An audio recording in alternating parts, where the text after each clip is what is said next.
You can hear the horses before you see them, a low rumble that shakes the ground beneath your feet, growing louder, closer, until the dust rises like smoke on the horizon.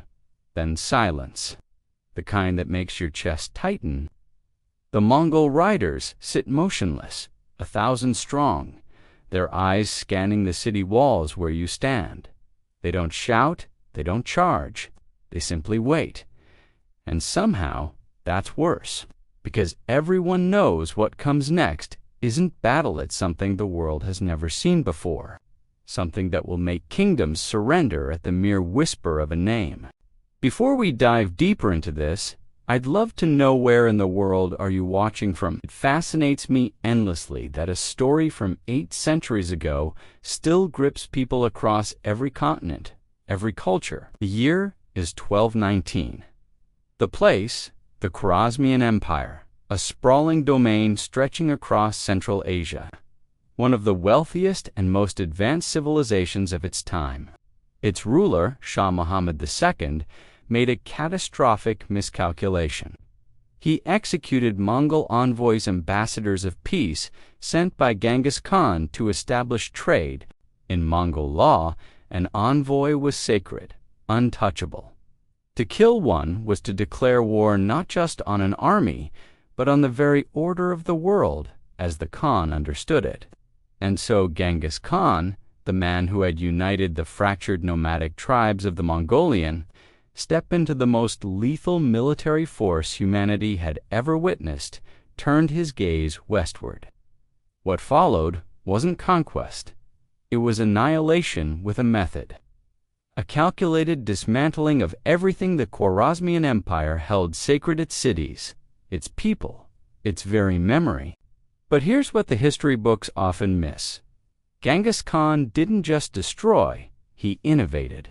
He transformed suffering itself into a weapon, refining techniques of psychological and physical torment that would echo through the nightmares of civilizations for generations. These weren't the random cruelties of an angry warlord. They were deliberate, strategic, designed not merely to kill, but to send a message that would travel faster than his armies ever could. The first method was almost invisible. No swords, no fire, just time. The city of Nishapur stood proud behind its massive walls, confident in its defenses. The Mongols arrived in the spring of 1221 and did something unexpected. They stopped. They didn't attack. They simply surrounded the city, forming a perfect ring of mounted warriors and siege camps that stretched as far as the eye could see. Every road out was blocked, every supply route severed. Wells outside the walls were poisoned with rotting animal carcasses. And then the Mongols settled in. They cooked meals. They tended their horses. They waited. Inside Nishapur, the mood shifted from defiance to unease. Weeks passed. The granaries, once full, began to show their floors. Bread rations were cut in half, then half again. Mothers started hiding food from their own children, not out of cruelty, but because they knew the math there wasn't enough for everyone to survive. The Mongols had calculated it precisely. Their scouts had observed the city for months before the siege, estimating population size, counting market deliveries, timing harvest seasons. They knew exactly how long Nishapur could last. And they knew what hunger does to the human mind when it crosses from discomfort into desperation. The Persian chronicler Automalik Juvani, who traveled through these devastated regions decades later, interviewed survivors and documented what he found. His words are clinical, almost detached, which somehow makes them more horrifying.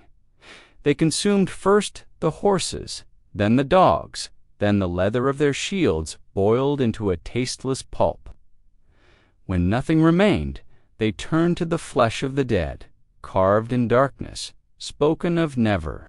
But here's the part that reveals the true genius of this cruelty. The Mongols didn't need Nishapur to fall quickly. They needed other cities to hear what happened inside. and they needed those cities to imagine it, because imagination, Khan understood, is more powerful than any battering ram.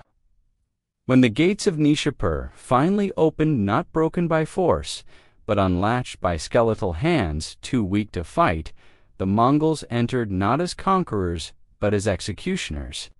Every living soul was killed. The city was razed so thoroughly that for decades afterward, travelers couldn't even locate where it had once stood. The siege starvation tactic wasn't about efficiency. It was about making surrender look merciful by comparison. Other cities watched. They heard the stories. And when Mongol scouts appeared on their horizons, many opened their gates immediately. Not because they lacked courage, but because they'd done the math themselves. Resistance meant becoming the next cautionary tale. Surrender meant survival, even if it came with a heavy price. This was psychological warfare, operating at a civilizational scale. One siege, creating dozens of bloodless conquests, and yet starvation was only the beginning. When the city of Bukhara fell in 1220, something even more systematic unfolded. The Mongol commanders gathered the population in the central square tents of thousands of people, trembling, confused, clinging to whatever they'd managed to carry. Then came the sorting. Mongol officers moved through the crowd with interpreters, dividing people into categories as if they were goods at a market. Men of fighting age were separated to the left. Artisans, blacksmiths, engineers, scribes were identified and marked for relocation to Mongolia, where their skills would serve the empire. The elderly and the very young were assessed for labor potential. And then came the women. The selection process for women was methodical and public. They were lined up, examined, categorized by age and appearance. Noble women, identifiable by their clothing and demeanor, were set aside for Mongol generals and the Khan's own court. Younger women and girls were distributed among officers as rewards for battlefield performance. The lower-ranking women faced either forced servitude or sail into the vast slave networks that now fed the growing empire. The systematic nature of it, the bureaucratic efficiency, is what makes it so chilling. This wasn't chaos, it was policy. Giovanni's account doesn't spare details.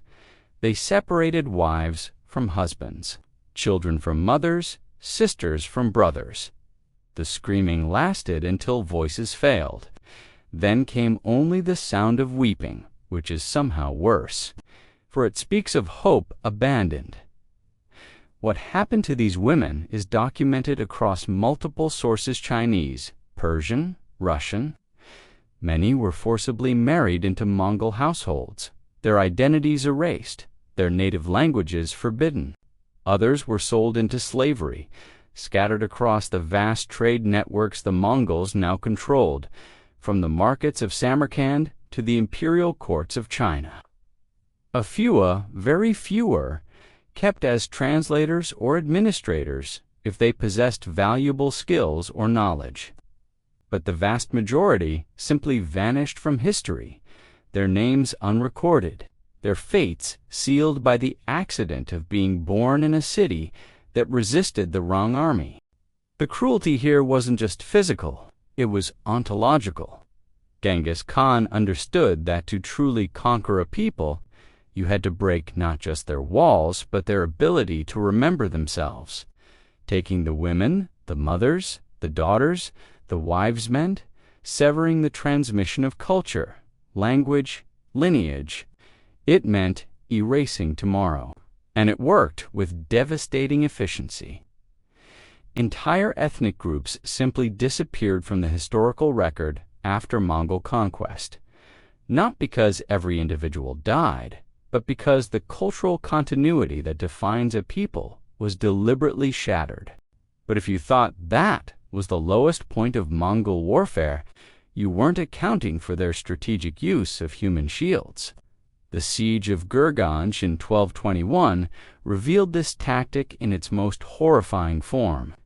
The city, wealthy and well defended, refused to surrender even after witnessing what had happened to neighboring settlements. The Mongols, faced with a protracted assault, made a calculation that still disturbs historians today. They would use the conquered population of nearby towns as a living barrier. Thousands of captives, farmers, merchants, families who had already surrendered peacefully to avoid violence were marched to Gurganj and positioned in front of the Mongol siege lines. Imagine being a defender on those walls. You look down and see not enemy soldiers, but your neighbors, people from villages you'd traded with, families you'd known, and they're being pushed forward toward your arrows, toward your boiling oil, toward your defenses. If you shoot, you kill innocents. If you don't shoot, the Mongol army uses them as cover to advance. There's no good choice, only degrees of horror. The Mongols understood the psychological fracture this created. Defenders hesitated. Arguments broke out on the walls about what to do. Religious leaders were consulted. Was it murder to kill someone being used as a shield? Was it suicide not to defend the city? Some defenders refused to shoot. Others, hardened or desperate, fired anyway, their arrows finding flesh that should have been protected, not targeted. The Mongols didn't even need to attack in force during these moments. The moral collapse of the defenders did half the work, and when the city eventually fell, as it inevitably did, the Mongols executed nearly everyone inside. Not as punishment for resistance, but as a demonstration. A proof that there had never been a right choice, only the illusion of one. This use of human shields appeared across multiple campaigns, at Merv, at Herat, at countless smaller fortifications, whose names have been lost to time. The pattern was consistent. Capture civilians from conquered territories, force them to march ahead of Mongol troops, exhaust enemy ammunition and morale, then discard the survivors. It was warfare as applied psychology, brutality refined into a science. Some captives were also forced to fill moats with earth and stones, to construct siege ramps, to haul equipment all while under fire from defenders who faced the same impossible choice. The tactics served multiple purposes. It provided expendable labor, it depleted enemy resources, and it destroyed the defenders' will to fight. Yet even this wasn't the most personal form of Mongol execution. After the Battle of the Khalkha River in 1223, when Mongol generals Subutai and Gebe crushed a coalition of Rus princes, the treatment of captives took on an almost theatrical quality. The defeated leaders Prince Mstislav of Kiev, among them, were not killed immediately. Instead, they were laid face down on the ground, bound tightly. Then Mongol soldiers constructed a large wooden platform directly on top of their living bodies, and on that platform they held a feast. The Russian Primary Chronicle records this with a kind of traumatized precision. The princes were pressed beneath boards, and the Tatars sat upon them to dine, and the life was slowly crushed from them as men drank and ate above. The reason for this method wasn't random cruelty, was legal precision. In Mongol tradition, particularly when dealing with royalty or high nobility, there was a prohibition against spilling noble blood directly, so they devised a method of execution that was technically bloodless. The princes suffocated under the weight, their ribs cracking, their lungs collapsing, while above them their conquerors celebrated. The feast lasted hours. Long enough for the message to be clear: Mongol dominance was absolute, theatrical, and utterly unconcerned with the conventions of honorable warfare that European and Rus nobility held sacred. This wasn't just an execution. It was a redefinition of power itself. The Rus princes had expected to be ransomed, as was customary in European warfare. They expected negotiation, tribute, perhaps even honorable imprisonment. Instead, they became furniture. And for those who betrayed the Mongols after pledging loyalty, there was a punishment reserved specifically for traitors. Under the legal code, Genghis Khan, established and known as the Yasa betrayal, was the supreme crime, worse than cowardice, worse than failure in battle. To break an oath to the Khan was to fracture the entire social order the Mongols had built, and the punishment reflected that severity. The condemned traitor would be bound at the wrists, sometimes with their shoulders dislocated first to prevent any attempt at escape or resistance. Then they were tied by rope to the rear of a horse. An officer would mount the horse, spur it forward, and the traitor would be dragged across whatever terrain lay ahead: rocky steppe, desert sand, frozen ground. Death didn't come quickly. The body would be battered against stones, torn by thorns, ground into the earth. Skin would peel away first, then muscle, until bone scraped against rock. Sometimes it took minutes, sometimes longer, if the terrain was soft or if the horse was deliberately kept at a slower pace. The corpse, when finally cut loose, was often unrecognizable, a mass of torn flesh and shattered bone. And that was the point. It was left where it fell, displayed as a warning, a physical manifestation of what happened when you violated trust in the Mongol Empire. This punishment appeared repeatedly during the conquest of Central Asia and beyond. Governors who had surrendered cities peacefully, then secretly conspired with rival powers, were dragged behind horses through the very streets they'd once ruled. The symbolism was intentional. Your authority, your dignity, your very form all reduced to meat and dust. Military officers who defected, merchants who spied for enemy states. Even religious figures who preached resistance after initially pledging neutrality all faced the same fate. The Mongols kept meticulous records of oaths sworn, and they never forgot who had betrayed them. But perhaps what's most unsettling isn't any single method. It's the system behind them. Genghis Khan didn't invent cruelty. Every empire has its atrocities. What he did was standardize it, weaponize it, turn suffering into a tool as reliable as a siege engine or a cavalry charge. The Mongols kept records. They calculated how long cities could withstand siege based on population and season. They categorized captives with bureaucratic efficiency: artisan, laborer, soldier, woman, child. They deployed psychological warfare with the precision of military doctrine. There were protocols for massacres, procedures for deportation, guidelines for when to show mercy and when to annihilate. The empire even had specialist officers trained specifically in intimidation tactics, in reading the breaking point of besieged populations, in calculating exactly how much violence was necessary to make the next conquest easier. This wasn't barbarism. It was something more disturbing. Barbarism as bureaucracy, cruelty as craft. The Persian historian Juvayni, writing decades after the conquests, tried to make sense of what he documented.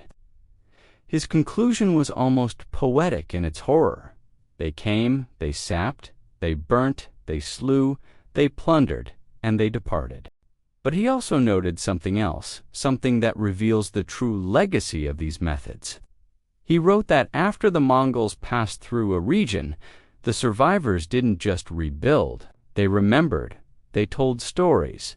They passed down accounts of what resistance had cost, what surrender had spared.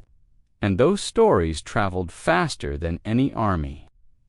By 1227, when Genghis Khan died, his empire stretched from the Pacific Ocean to the Caspian Sea.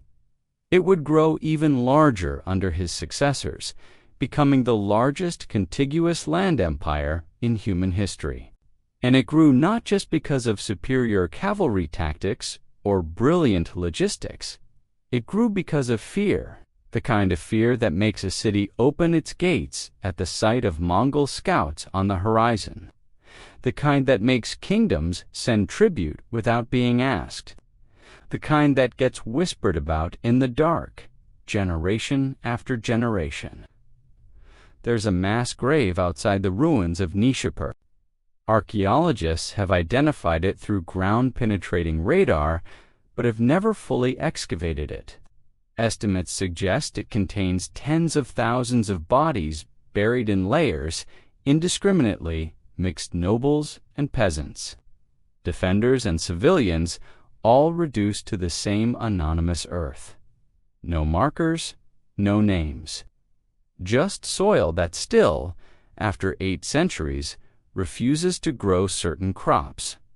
The locals avoid it, not because of superstition, but because of memory, because stories that brutal don't fade, they size. And perhaps that's the most disturbing realization of all.